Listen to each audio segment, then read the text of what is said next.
Okay, let's dive in. We've got a really interesting situation here, reported just recently, June 3rd, actually.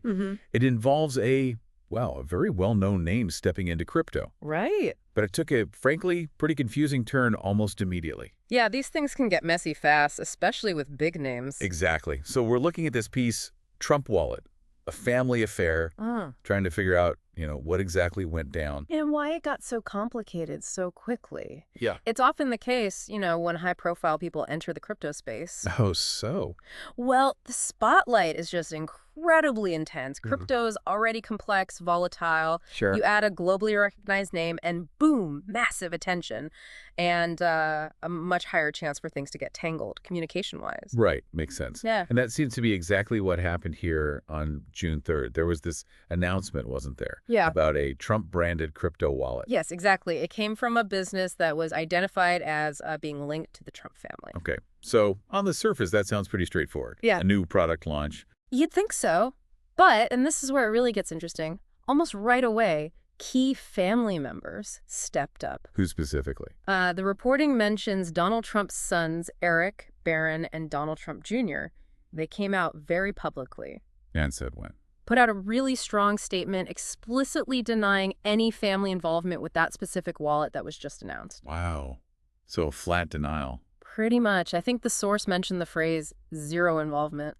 That's about as clear a rejection as you can get. Especially right after an announcement from a seemingly connected business. Yeah. So you have this launch, then bam, the family says, nope, not us. Nothing to do with it, essentially. And they didn't just stop at the denial. Oh, what else? Well, they clarified their own plans. They stated that their official crypto platform, They have one. apparently, it's called World Liberty Financial. They announced that platform would be launching its own official wallet soon. Okay. So it wasn't just, that's not ours. It was also, here's what is ours, coming soon.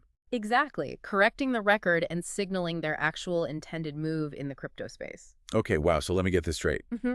One entity announces a Trump wallet, Yes. which is then immediately disavowed by the main family members, Correct. Zero involvement. who then announce their own different wallet is coming from a different company, World Liberty Financial. You got it. That's the sequence. Hmm. Talk about confusing. Yeah, no kidding. For anyone just trying to follow along, trying to figure out what's legitimate, what's official, that's a recipe for confusion. Absolutely. And this incident, as the article points out, it just really highlights the intense scrutiny and the complexity surrounding these kinds of high-profile crypto ventures.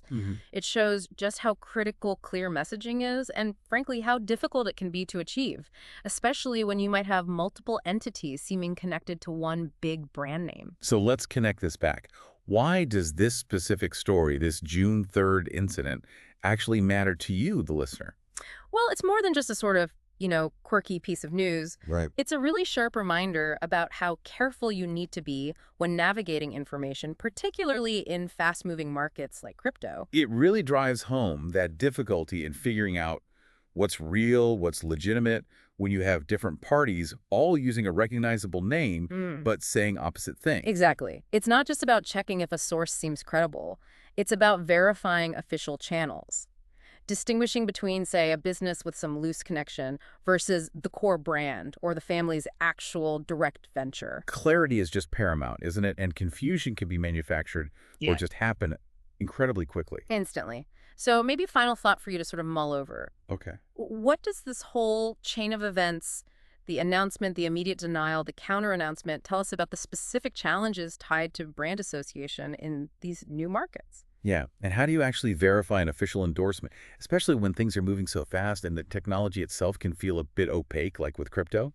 How do you personally cut through that kind of noise? How do you confidently identify the real officially backed project when you're getting such contradictory signals from seemingly related players? Definitely something worth thinking about, especially as more big names might explore spaces like this.